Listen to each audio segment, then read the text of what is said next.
DreAllDay.com. You're now tuned in to the show where you learn the discipline to show up day after day to do the work, the confidence to put yourself out there boldly and authentically, and the mental toughness to continue showing up, doing the work, putting yourself out there, even when the success you've expected to achieve has yet to be achieved. And on top of all this, you get a huge dose of personal initiative. That is the go-getter energy that moves any one of us, including yourself, to go and make things happen instead of waiting for things to happen. And then we put all this together into a series of frameworks, approaches, insights, strategies, techniques, mentalities, all underneath the umbrella of one unifying philosophy that is called work on your game. My name is Dre Baldwin, also known as Dre All Day, and welcome to the show. And today's topic is what to do when you find yourself stuck in traffic. Yes, stuck in traffic. And any of you who is new to me or new to this show, you know this episode is not about how to operate your vehicle on the road. When I say stuck in traffic, this is a metaphor. I'll explain it in a minute. First, let me tell you that I send out a daily motivation text every single day to everyone who's in my texting community. If you would like to receive that daily motivation text, I know that you do. All you got to do is text me at this number, 305-384-6894. Once you text me at that number, you'll be in my community every day when I send out the daily motivation text. Guess what? You will receive it. And there's some other perks and bonuses that come with being a part of my text community. It costs you nothing at all. All you got to do is text me. Again, 305-384-6894. Now, this topic, what to do when you're stuck in traffic. I remember getting out of college, graduating from college in 2004. And I came home that summer, and I was at the playground, a local playground where I played ball at. And I went there to play ball because my goal at that point was to play ball professionally, but I didn't have anything going on at that point, no prospects or anything. I remember I was talking to this guy named Marty, and Marty he's a little bit older than me, maybe 3, 4, 5 years older than me, guy in the neighborhood, basketball player, good player. And he had always taken a liking to my game, and at least once he saw that I had some game, he started to take a liking to my game. And I remember being back home from college because I hadn't seen people in a couple of years. I've been away at school. So he was like, "Oh, Dre, where you been at?" And I told him I've been at school and all that. He was like, "Well, what you gonna do now?" And I said, "Well, I want to play overseas." And he was like, "All right, well, how he was asking, what's the next step? What you going to do?" And I didn't have a next step. I didn't have an agent. I didn't have any job offers. I didn't really have, anything going on at that point, as I just told you. And Marty, he kind of chuckled a little bit, not in a negative way, but he was like, "Man, Dre, you kind of stuck in traffic right now." And I remember him saying that. And it's basically like the third day. Being stuck in traffic is like that third day on the third day when you're not quite sure where things are going from this point. You put in a certain amount of time and you're kind of looking at the situation. As a matter of fact, it's poetically perfect right now, fitting that I'm looking out the window from where I'm sitting right now. You can't see it out the window, but I can. That I'm looking at I-95 and there's traffic and there are cars that are pretty stuck in traffic right now. They're going like 5 miles per hour. There's a lot of traffic going northbound on I-95 expressway right now. And that's exactly what the third day is about. You feel like you're stuck in that traffic. You've been driving. You have an idea where you want to get to, but because you're stuck in this traffic, you have no idea how long it's going to take to get there, even to the point that you're in a standstill. And right now, there are many cars that are at a standstill right now, and you're wondering if you will ever get there. That's what being stuck in traffic means. You have the uncertainty of not even knowing, all right, is this work going to get me where I want to go? Or maybe you might not even know if you're doing the right work to get you where you want to go. That's what I mean when I say stuck in traffic. And I know from the text messages that I get every single day, when I talk to you all who join my text community and I ask you, what are you doing? What are you working on right now? What's your biggest challenge right now? Many of you have replied to me some form of what I just described. You feel like you're stuck in traffic. You have an idea what you want to do, or maybe you don't, and you're not quite sure what to do next or how long it's going to take or if the things that you're doing are even going to get you where you want to go. That's what I mean when I say stuck in traffic. So today, I'm going to tell you what to do if and when you find yourself stuck in traffic. Point number 1. Topic once again is what to do when you're stuck in traffic. First thing you got to do is gas up. Now, you don't want to get caught in traffic and then your car runs out of gas and now you're stalled on the side of the highway. You might be in the middle of the highway because you are stuck in traffic and you can't even get out the way for the other cars because you have no gas. So make sure you're gassed up. What do I mean by this? Since you may be on the road for a while and since your vehicle might not be moving so fast right now in traffic, remember that it is still moving. So you're going to need some fuel to keep going until you see the open road again. All right, even if you're going 5 miles per hour, right now cars are going probably 2 or 3 miles per hour as I'm looking out on the highway. Understand, you want to make sure there's some fuel in the tank so when the road opens up again, and it will open up again at some point, you can drive as fast as you want to go. But if you have no gas, you can't go anywhere. The next to last thing you want when you're stuck in traffic is to run out of gas in that bumper to bumper traffic. Now, the last thing you want is to run out of gas in the open road, because that's when the lane is wide open for you to succeed and you failed simply because you didn't have gas. Now, so that's the worst thing. The next to worst thing is run out of gas when it's in bumper to bumper and everybody's trying to get to the same spot, or everybody's trying to move forward and then you run out of gas, so you can't even keep up in the rat race that you didn't even want to be in the first place.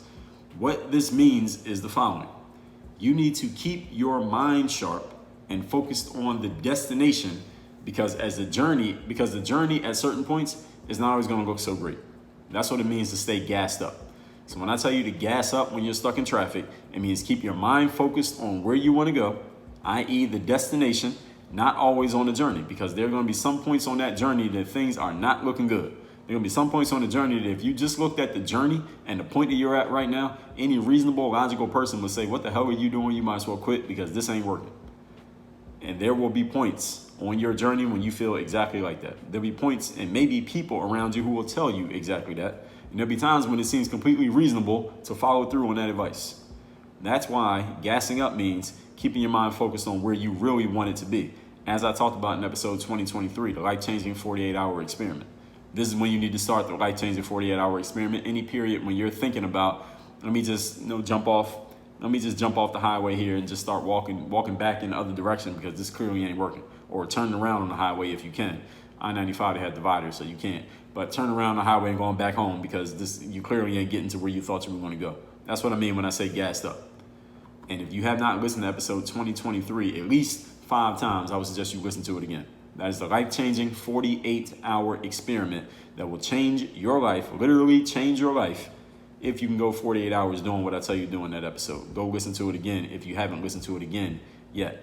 Point number 2. Today's topic, once again, is what to do when you find yourself stuck in traffic. Be vigilant and ready to move. So even though you might be stuck in traffic right now, listen, some of you are driving while you're listening to me and you are literally stuck in traffic right now. Be vigilant and ready to move. Eventually the lane's going to open up. The good thing about traffic jams, actually, let me back up. The bad thing about traffic jams is that you can't really move.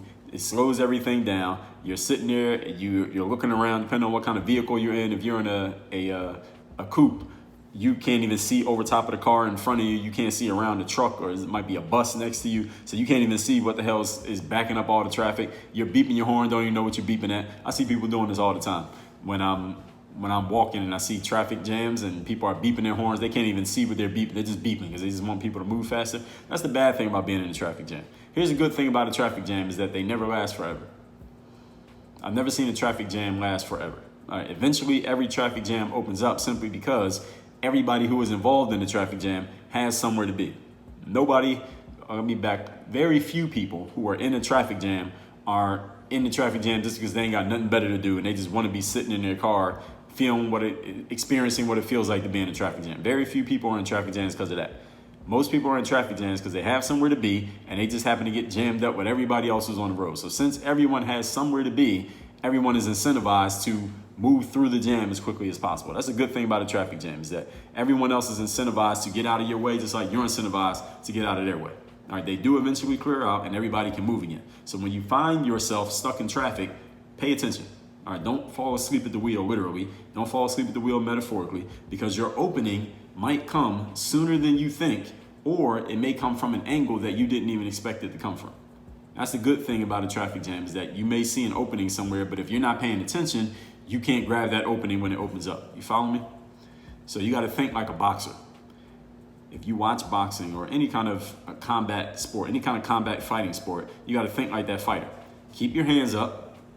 Get through every round by round. Keep your hands up. Stick to your disciplines and wait for your opponent to make that one mistake. Wait for that one opening where you can deliver the knockout blow, and that's your chance to win the match, right? That one opening is your chance to make them pay. You win the fight, you get the belt, you get the girls, you get the money, you get everything that you want. And listen, they're doing the same thing with you. All right, they're waiting for you to make a mistake.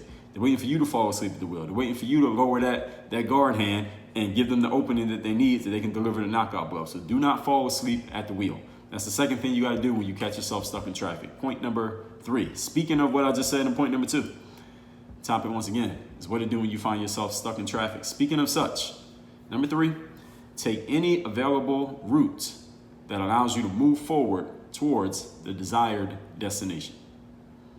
When you are stuck in traffic, any opportunity that you see that will allow you to move forward, take it. Sometimes I will either be in traffic or I'll be walking and I'll see cars in traffic and I'll see a car take some detour. They'll make a turn or something like that to ostensibly get to where they want to go faster, but either they don't know or maybe they do know, but they just want to feel like they're doing something. The detour that they take is not going to get them anywhere any faster, because oftentimes the traffic jams that happen in the neighborhood that I live in Miami, with all this water around here, there are drawbridges. So if you get caught at one of these drawbridges, you have to wait until the bridge goes up and the bridge comes back down. There's nowhere that you can go that's going to get you across that river any faster. The Miami River, you're not going to get across it any faster no matter which direction you go, because the bridge goes up at each point at the exact same time, or a little bit after the previous one. So you're not going to get anywhere any faster. But sometimes people do this. But that's not what I'm talking about. Don't do that. All right, don't just waste gas for no reason. Psychologically, I guess for these people, it feels good to be moving, even if they're actually making their voyage. Really, they're making it longer because they just gave up their spot in line to get at the back of a different line. Your job, however, is to know what routes or exits you can take and which ones are merely mirages in the desert. Which ones are options that you could take that will actually help you get to where you want to go, and which ones are fool's gold. Okay, I could go here, but all I was going to do is I'm going to feel like I'm doing something because I'm moving, but I'm actually putting myself further behind in my journey. You don't want to jump in an opening that's not really an opening. It's not going to take you where you really want to go. This is why you got to be paying attention. So let me give you an example. Let me illustrate everything that I've talked about here today so you can understand what I mean when I say stuck in traffic. And I'll even use the example that I got this from. I just got Marty back in my neighborhood in Philly when I came home from college. First thing was gas up. Mentally, I needed to stay focused. I knew that I might be on this road for a while of trying to figure out what is my next step. I want to play pro basketball. And it was actually a while. It was over a year from that point when Marty and I had that conversation to where I got my first pro basketball contract. A year doesn't seem like a long time when you know what's at the end of the pot of, you know, the pot of gold is at the end of that rainbow. But if you have no idea what's going to happen at the end of that year, then a year is a really long damn time because you don't know there's only going to be a year. So it was over a year before I got my first contract. And during that year, I had to stay gassed up. Mentally, spiritually, and emotionally, I had to stay gassed up, meaning staying focused on what I wanted to do. There were no podcasts for me to tune into then. There was no YouTube channel for me to subscribe to, listen to somebody who's going to keep me uplifted. I had to run on my own energy at that point. I had to stay mentally focused that I want to play pro basketball, even while I'm taking this detour of working at Foot Locker, even while I take this detour of working at Bally Total Fitness, even while I'm in this trough of still living in my parents' house that I thought I wasn't coming back to when I left for college. Now I'm back here, and now I'm just trying to figure out what I'm going to do with my life. And well, I knew what I wanted to do, but I was trying to figure out what I was going to do. So that was the third day, and I had to stay mentally gassed up during that period. And that 48-hour experiment, I didn't know about it back then, but I guarantee you I was pushing myself to do it during that period because there was nothing in my physical, tangible reality that said anything was going to work out. But I kept my mind focused on where I wanted to go, which leads to the second thing. Be vigilant. This is the second point. Be vigilant and ready to move. Even though I was in a traffic jam and that traffic jam was not fun, I stayed focused on whenever my opportunity was going to come. I was thinking like a combat fighter. I was looking for my opening. I was waiting for my opponent, which was the situation, to open up an opportunity for me. I remember early in that first year, after I got out of school, I went to this tryout for this league. It was like one of these minor leagues. And those of you who play ball and know the pro basketball world, there are a bunch of minor leagues that have popped up, coming on in the United States over the last 20, 30 years. You had the CBA, you've had the EBA, the ABA, I think the ABA might still exist, the SEBL, the US AAPBLs, all kinds of these alphabet soups of basketball leagues, mostly semi-pro type basketball leagues where they might pay you a little bit of money, but not enough to make a full-time salary, which is what makes it semi-pro. And there were a few of these leagues that popped up, and I remember I went to a tryout for one of these leagues. And the tryout was in maybe like Lancaster, Pennsylvania, which is a couple hours away, maybe an hour or two away from Philadelphia. And I drove out there to this tryout. It was like $60 to try out, paid $60 for the tryout. It was at some high school gym. And it was fine, but there wasn't a real opportunity there. Like I don't know if they would pay me enough per game to pay me back for the amount that I spent at the tryout and getting to the tryout and the McDonald's that I ate afterward that night. in Lancaster. So those are the kind of opportunities that I was looking for an opening. Some of those openings were useful, some of those openings were not, but I had to keep my mind open and looking for the chance. And it was around January of 2005 so I graduated college in 2004, May 2004. It was in January of 2005, the following January, that I was looking at exposure camps. And these are events that you go to as an athlete just to get yourself seen and known by decision makers who can actually give you a job that can pay you what you want to make. And I saw a camp that was going to be taking place in June or July of 2005. And it was in Orlando. I live in Philadelphia. Those of you who don't know the geography, that's a pretty nice distance. It's either a flight or a 20-hour drive. I wasn't worried about that at that point. The biggest thing was, okay, this is the goal. This is the destination. I'm gonna go to this exposure camp because I knew I needed to get some footage, and I knew I needed to prove myself playing against pro-level players. As I played Division III college, the guys I was playing against in college, they weren't pro-level players. I needed to play against some pro-level guys. So that was my destination, was this exposure camp. That was the next stop on the journey. That wasn't the final destination, but the next stop on the journey. So I was vigilant. I was ready to move. So I started saving up my money. I need to save up to have $250 so I can go to this exposure camp. I saved up, went to that exposure camp, and then point number 3. I took any available route to move towards the destination. The available route was go to this exposure camp. I played well there. That's very important. I had to be gassed up and play well at that exposure camp, which I did. Got the scouting report, got the footage. Then, what was the available route? Now, the next thing I needed to do, because I did not get offered a contract on the spot at that exposure camp, next thing I needed to do with that footage and that scouting report that I now had in hand was reach out to basketball agents, because I figured, my hypothesis was, these guys are the go-between between the jobs and the talent. I was the talent, overseas was the jobs. These guys know both. So let me connect with an agent and let the agent do the work for me, because they know people who I don't know.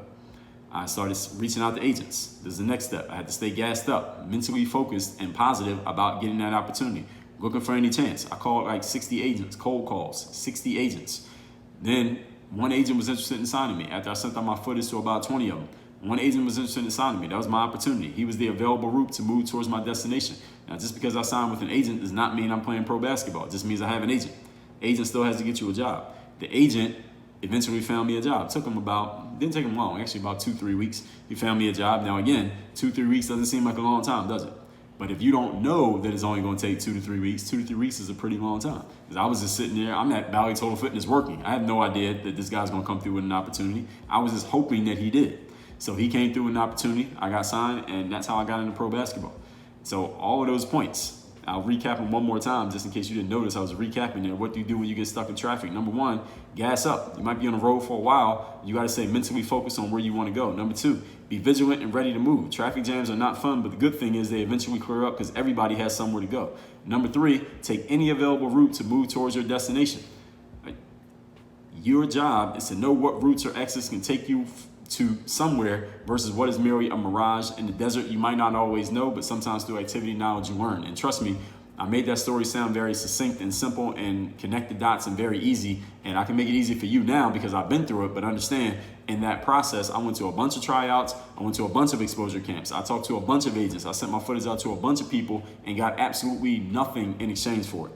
But now, because I know the process, I can teach it to another person to cut down your learning curve. But the whole point is, you got to know strategically how to handle it when you find yourself stuck in traffic. And in a perfect moment of poetic justice, the traffic is going a little bit faster on I-95 as we wrap up this episode. So send me a text at 305-384-6894. Get my daily motivation text every single day. That'll be your gas for you to stay gassed up if you're stuck in traffic right now or when you get stuck in traffic. And if you want to join my Bulletproof Mastermind program, it is open right now for enrollment, where you can get direct coaching and training from me. Every single week I do a live training. We have a members-only community that is open 24/7, where you can share your challenges, you can share your frameworks. We work through frameworks. I make connections between different members. Members make connections amongst themselves for everybody to take their game to a higher level.